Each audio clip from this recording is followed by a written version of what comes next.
Hello and welcome to this video in the SQL review series, part 3 of the select statement. In this video we will examine a few special operators for creating conditions. In the SQL statement that's currently shown, the operator is the greater than operator, and in similar vein we have equal to, less than, not equal to, greater than or equal to, and less than or equal to. There are a few special cases in which we will need different operators than those basic Boolean operators. One case involves the use of null. You will find in this result set that many of the people in this table, in this result set, do not have a value for the title field. If we want to exclude those from the result set, then we would add a condition using the is operator. So what we want to do is we want to find only those rows whereby there is a value for the title. In other words, we are looking for rows where the title is not null. Now, not is the standard Boolean unary operator. And by executing this statement, we will now only find rows where the email promotion value is greater than 1 and rows which at the same time have a value for the title column. We can also flip this statement around if we are interested in finding only those rows with an email promotion value greater than 1, but a title that is null. We will simply remove the unary null operator and return this result set. So the is operator is used in combination with null to determine whether a field has a value or does not have a value. Another special case operator involves the use of wildcards when we are searching for specific strings. While it is easy to write a condition whereby we are looking for a specific character value, such as the first name Dylan, it's also possible to write using standard comparison operators a query whereby we might be looking for people with a first name greater than or equal to D, which would be any first name that alphabetically comes on or after the letter D. So first names, as you can see, like Ken, Terry and Roberto are included, but first names like Alicia or Charles would not be included because those alphabetically come before the letter D. Now, what if we wanted to find first names that start with the letter D? This becomes somewhat more complicated. It is possible to do it with the standard operators, whereby we are looking for first names that are greater than or equal to D and less than E. If we execute this statement, now we get first names Dylan, Diane, David, but not Charles and not Eric.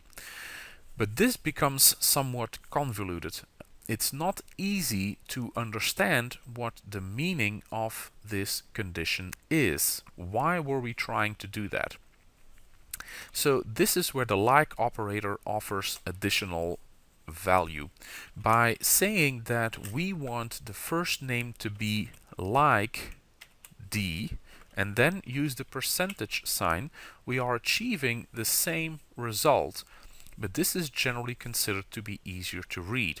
Now, what does the value D% means?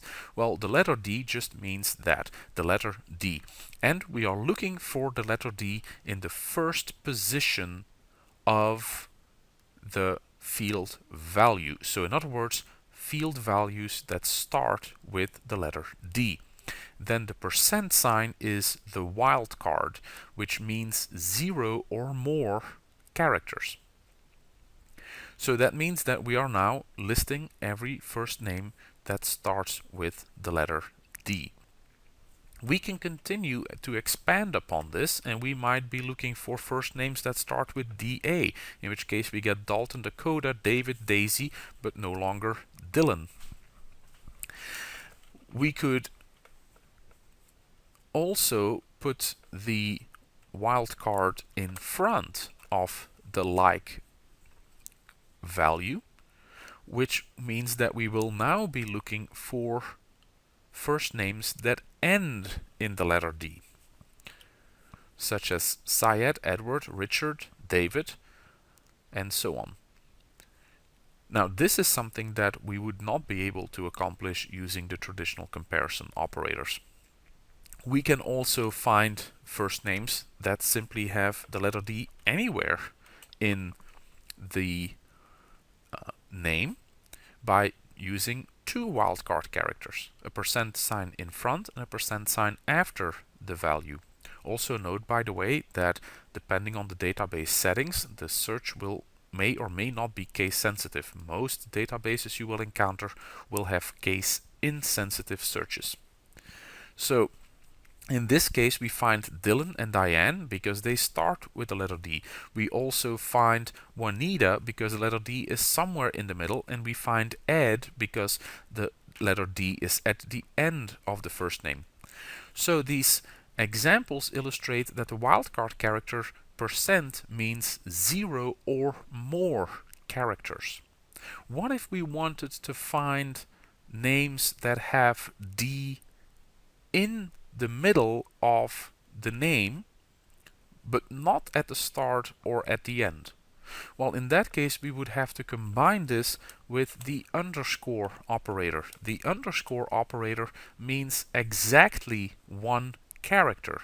So in this case, we would be looking for a first name that starts with any character. By the way, this could theoretically be the character D, that is then followed by one or more other characters, which again could be the character D, then a character D, then 0 or more other characters, the %, and one more character. So in other words, combining an underscore with a % essentially means turning the search into one or more instead of 0 or more. So we can execute this statement, and then we find Juanita, Brandon, Andrew, Sydney, Kendall, Randy, Sandeep, Mandar, and so on. We can use multiple